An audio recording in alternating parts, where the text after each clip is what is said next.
Okay, so this is a primer for Premiere. This is just a really simple introductory video for non-linear video editing in Adobe Premiere Pro, which is an excellent piece of software. It does a ton of things. In particular, I've been using it a lot lately for 360 video that I can output to VR. And for the class that I'm building this for, that's specifically where this video is going to lead. But as an introductory kind of take, we want to go through just what are the basics of it, how do we start building it, in particular so we can put together an animatic. So Premiere's opening screen, so this is Premiere Pro 2023. I'm simply going to start by setting up a brand new project.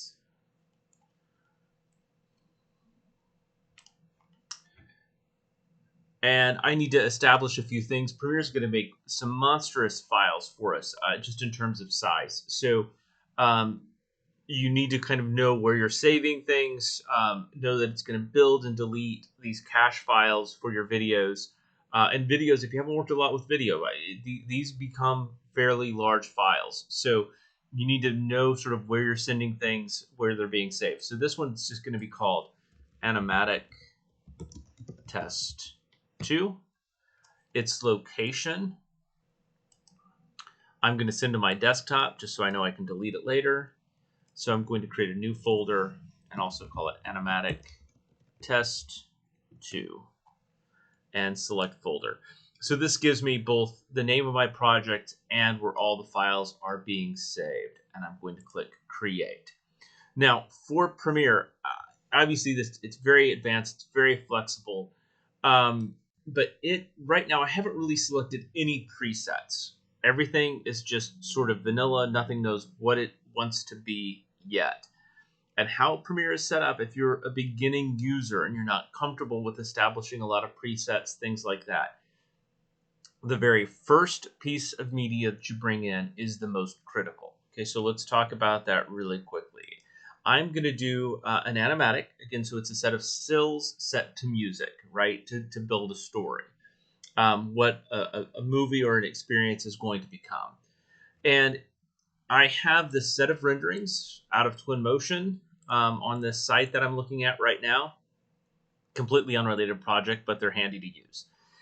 So these are standard HD renderings. So if I look at image, image and then image size, I can see these are 1920 by 1080 images. So standard HD at 72 DPI. So if this is the first thing that I bring in, essentially what this is going to build is an HD video for me at 1920 by 1080, which is perfect for an animatic.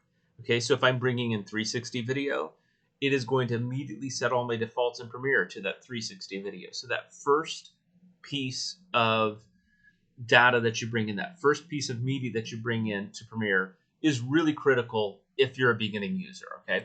So right here in this interface, I'm going to go to my media browser right here. I'm going to right click and say import. And I've got all of that stuff stored on my desktop right now.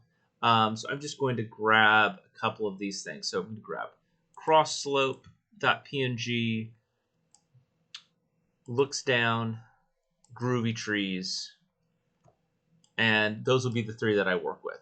And I'm going to say open. So right away, as soon as I bring one of these, I'm going to left click and drag and drop it into my timeline.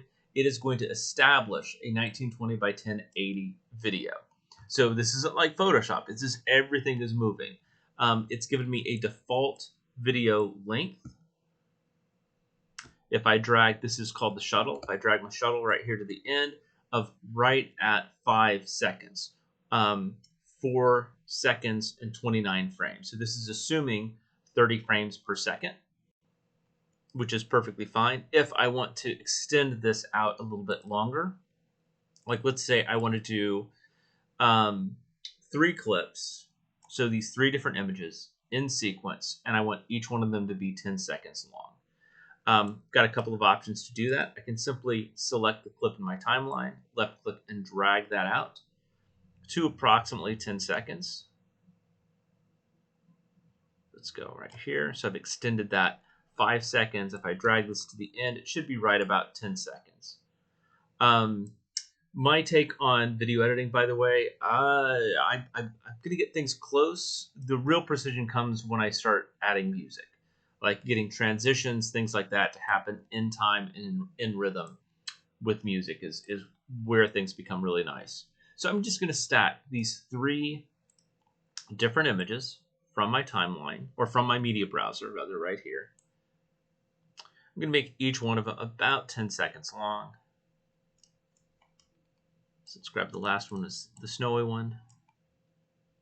And to browse around, or to move around, to navigate my timeline, I've got this little slider right here, and it operates in 2 ways. So I can drag it left and right to move my timeline. I can stretch this out to zoom in and out. And that's something you're going to be constantly doing inside of the timeline. So let's stretch that one out to about 10 seconds as well. So now if I take my shuttle and move it across, I've got image 1, image 2, image 3. Okay, so the next thing that I want to do is add in a little bit of music with this. So I went to YouTube and grabbed some free music. YouTube Studio has thousands upon thousands of tracks that you can use for free. So let's just go to import. I believe I saved it to my desktop. Yeah, Earth Appears by Brian Bulger. I'm going to guess it's a J sound. So I've got 2 things. I've got video tracks, V1, V3, 2, and 1, and we can add those in concept to infinity. Once you get past 3, it becomes difficult to manage, but you can. You can add a lot of video. You can add a lot of audio. I would say audio, often I'm up to 5 or 6 tracks for a typical experience, because I've got my score, my voiceover, my sound effects that I'm all kind of managing. But for this video, let's just start with a single soundtrack. So I'm going to place that. This shows me a visual of my sound wave, and also it shows me left channel, right channel. So this is a stereo piece. So let's just slide that back and hit play.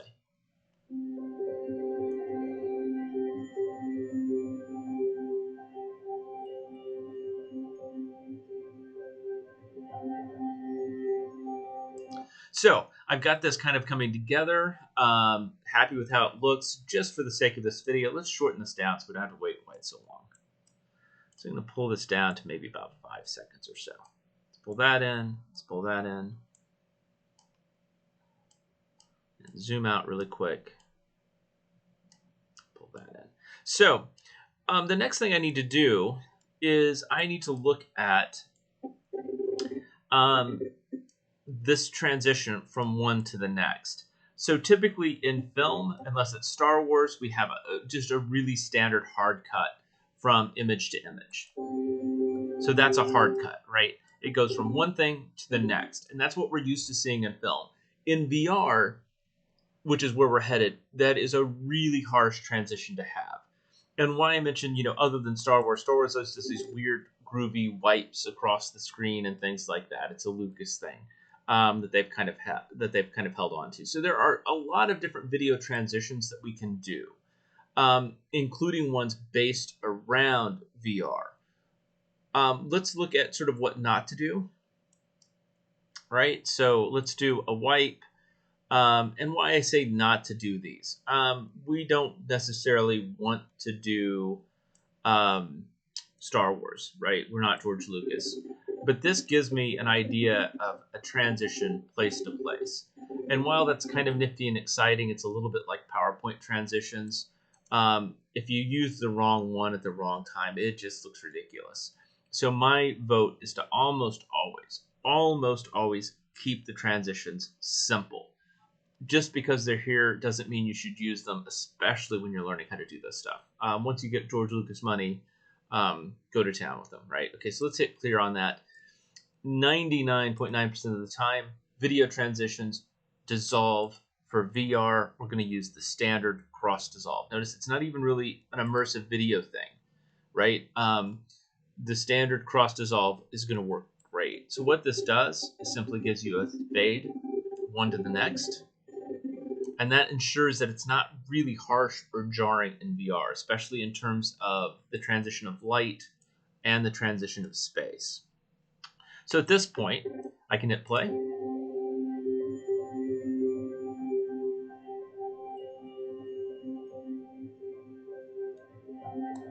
And I've got audio and I've got video coming together for this. So the last thing that we need to do is export this. We get more complicated as things go along. Really I should be fading the music out towards the end, some things like that. We will get there. But right now, this is just an intro to Premiere. So from here, what I'm going to do is I'm going to move my shuttle to the end. And sort of insider tip here, I'm going to hit Shift, and that's going to snap my shuttle to that video clip by holding down Shift and using my left mouse to scrub right to the end of that, okay? So from here, I can go to a right click, and I am going to say marked out. That means that is the end of the video. If I don't do that, well, it just depends on how smart Premiere is. Sometimes it works great with this stuff. Sometimes it doesn't. If I was the program, I would assume I wanted all of this music, all of the media. So if I exported a video from this, eventually the screen would go black, and then it would include just a black screen with the rest of the music. Oh, by the way, let's go ahead and add one more cross dissolve right here at the end. So that way we fade out, okay? And we can even add one here at the beginning too, which is really nice for VR. So we fade in, fade out. So I've marked this as out. I am ready to export this as a video file. So I'm going to go to File, Export Media. Okay, I need to choose my location first. So my location is going to be the desktop and my folder. Let's see here, Animatic Test 2. Open. The name is going to be Animatic Test 2. MP4 is what we're looking for, an MP4 file. Okay, so I'm going to do match source, adaptive high bitrate. So that's the default. I want to make sure my format is MP4 right here, which again should be your default. But I'm going to do an MP4 with H.264 compression. Okay, again, should be your defaults. If they're not, go ahead and make sure that those are set up correctly. So I know right here on my source, 1920 by 1080. Right here on my output, H.264, 1920 by 1080 at 29.97, which is 30 frames per second. And it's ready to go. So I'm just going to go ahead and hit export. Should only take a second to do that. Sometimes these take several minutes, if not several hours, if we've got a lot of complexity going on. But from there, we can simply go to our desktop folder, Animatic Test 2. That's my MP4 file.